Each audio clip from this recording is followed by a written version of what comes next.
Well, soon, while I worked in high school, when I was in high school, I started a job working at a department store, a local department store, and I worked there after high school. I worked there part time during high school. Then after high school, I went and worked, and in my early 20s, I got promoted to area manager.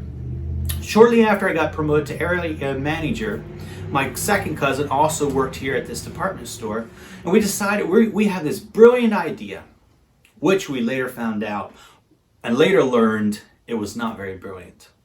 But at this department store, whenever a staff member would have a birthday, they would come and they would bring in a snack. They'd bring in a box of donuts, or they'd bring in a container of cookies, something to treat the rest of the other staff members when it was their birthday. So the birthday person had to bring in food for the other people. Well, me and my second cousin were discussing this, and we thought, that seems a little bit backwards. That the person whose birthday it is has to bring in the treat, the snacks for everybody else. So we decided we're going to do something about this system here. We're going to do something special. And at this store, they had a pet food aisle. And in the pet food aisle, you could buy these sandwich cookies. There was chocolate, there was vanilla, and they looked right like your regular cookies that you could buy at the supermarket. So we went and we bought the pet food aisle all out of these dog biscuit cookies, and we put them in a plastic container, and we put some pretzels, we put some chips, and we made a nice snack food mix.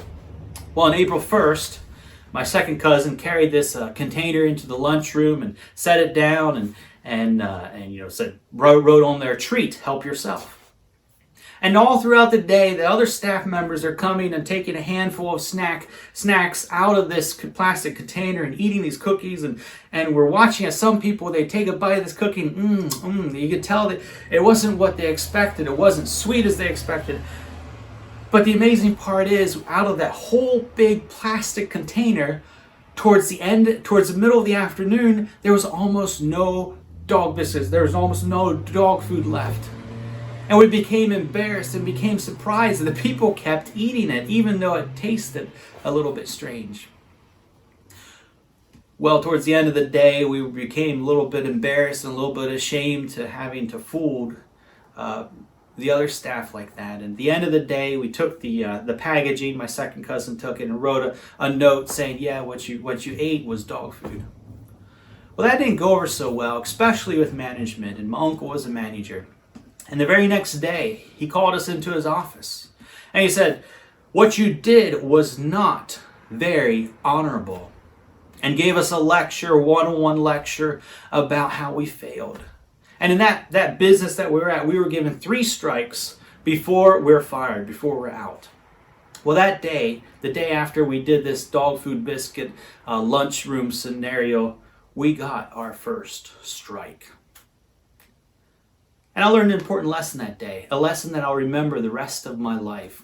And that is that to laugh at the expense of someone else, it's not right, it's not honorable, it's not something that we as Christian people, we as leaders should be doing. And I got to thinking, now in today's world, there's a lot of young people laughing at the expense of others.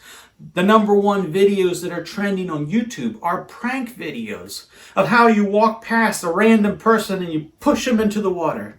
And you can get 2 million views by recording this. Laughing at the expense of others. I'm thankful that my manager took me aside and gave me a warning and taught me an important lesson, how not to laugh at the expense of others.